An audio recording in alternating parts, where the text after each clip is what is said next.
President Trump is framing his tariff plan like a business deal, and he's telling Americans they're the shareholders. He says every citizen will get a $2,000 dividend paid out from the money generated by those tariffs. Let's go to Emma Withrow from the Fact Check team. And earlier, you were discussing how these checks for low and middle income Americans, that would add up to about $346 billion. Yeah. What about Congress? What's the role here of them? So Congress obviously has the power of the purse, but things have gotten a little bit tricky with this new administration and the ways that laws are interpreted, hence, the Supreme Court having to decide whether these tariffs were legal in the first place. Regardless of all of that, though, under current law, tariff money goes into the U.S. Treasury's general fund. It's treated like any other tax revenue. So to turn that into direct payments, Congress would have to pass legislation authorizing those dividends, just like lawmakers did for the, those stimulus checks that we all got in 2020. Absolutely. That definitely came to mind. But this idea specifically, has this ever been done in American history? The research that I did today, it doesn't seem like this specifically has been done, but there have been times that the feds returned money to the public, but it was always almost through Congress. So the closest parallels would be those COVID stimulus checks, also the tax rebates in 2001 and also 2008, those economic stimulus payments that happened. The only true dividend model in the U.S. exists actually at the state level in Alaska, where oil revenues from state-owned lands are invested and then paid out to residents through this Alaska Permanent Dividend Fund, which I thought was really interesting. That is an interesting potential connection. We'll see how far this goes. Emma, thank you so much. And for more on this Fact Check Team topic, including links to their sources, scan the QR code or visit thenationaldesk.com. I'm Atrell Nashar in Washington. On Wednesday, the Supreme Court will hear arguments in a case that could undo almost all of the president's signature economic policy, tariffs. So far, lower courts have ruled that the president is overstepping his executive authority.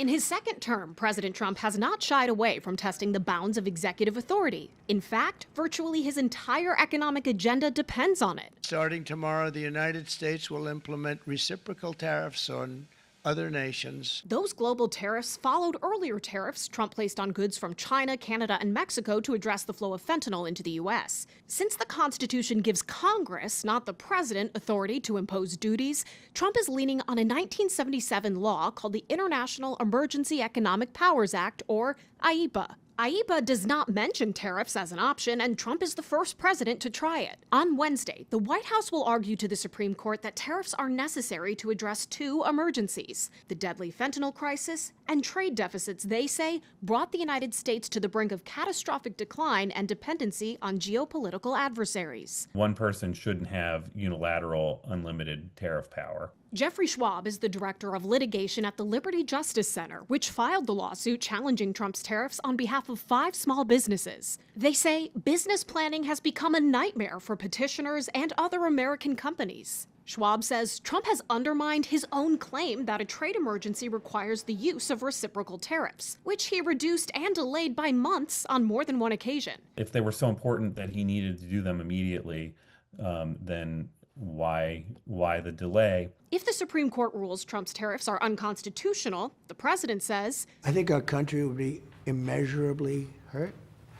I think our economy will go to hell. The Treasury would likely have to refund about half the tariffs. Schwab says it's a mess of Trump's own making. The government shouldn't be able to gain just because their illegal action happened to be so vast. There are other legal routes for Trump to unilaterally impose tariffs, which his administration says he'd pursue if they lose. But Trump would have limits on how high the tariffs can be and how long they can stay in place. In Washington, I'm Atrell Nashar for the National News Desk, America's News Now. Latest as it unfolds, all eyes in the House to get this all wrapped up, hopefully sooner than later.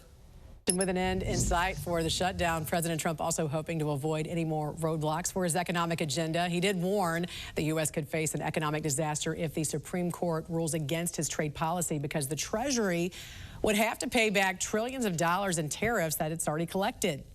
In a post online overnight, Trump wrote, the unwind in the event of a negative decision on tariffs would be including investments made, to be made, and return of funds in excess of $3 trillion. It would not be possible to ever make up for that kind of a drubbing, devastating to the future of our country. Following some news out of the Supreme Court, where one of the president's most important pillars of his second term is being discussed. The court will decide the fate of Trump's power to impose worldwide tariffs.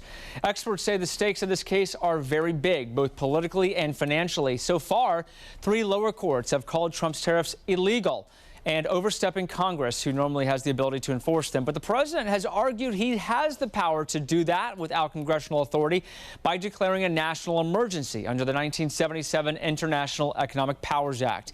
The president says the majority of his second-term agenda could be derailed if things don't move forward the way he has planned it to. In a post on Truth Social in the past 24 hours, he's been pretty frank about this. We'll show you the post now. He says this is a life-and-death situation for the country. He goes on to say that without it, we are virtually defenseless against other countries who have for years taken advantage of us. He also went on to talk about the stock market.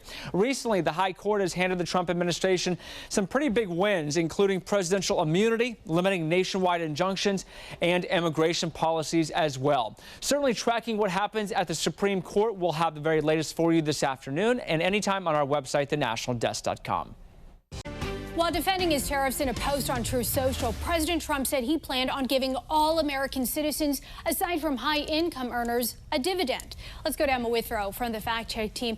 Any indication who specifically would qualify for these bonuses? So there hasn't been like an official plan released or anything. All we've seen was that one post from Truth Social from President Trump. And we don't really know who he considers to be high income. But what we do know is that he plans to use money generated by the tariffs to dish out these bonus checks, or as he's calling them, dividends. And he said the checks would be about $2,000 a pop. Also, Treasury Secretary Scott Bessent told Fox News that the dividend could come in lots of different forms, lots of different ways. So maybe we could even see certain tax cuts, but there's also the possibility they could be like that stimulus check that we saw. Still remains to be seen, but yeah, that definitely came to mind. When we're looking at whether these tariffs have generated enough revenue to pay for all of these dividends, what is the outlook? So at this point, it doesn't look like they would have the money or the means to do that right now, but potentially in the near future. So according to the Committee for a Responsible Budget, the tariffs generated around $195 billion in fiscal year 2025. And according to the U.S. Census, around 173 million Americans made less than $100,000 in 2023. So that would add up to about $346 billion if they were to cut, those $2,000 checks for each of those people. However, the Tax Foundation predicts that the tariffs are going to generate around $1.8 trillion over the next 10 years. So in the future, it seems like there would be enough to cover those $2,000 dividends that Trump is suggesting. We're just going to have to wait and see how it all plays out, especially with the Supreme Court. Absolutely. That's a good point. Emma, thank you so much. A little later on, Emma will be back to dig into the legality of dividends being distributed to the American people and whether it's ever been done before.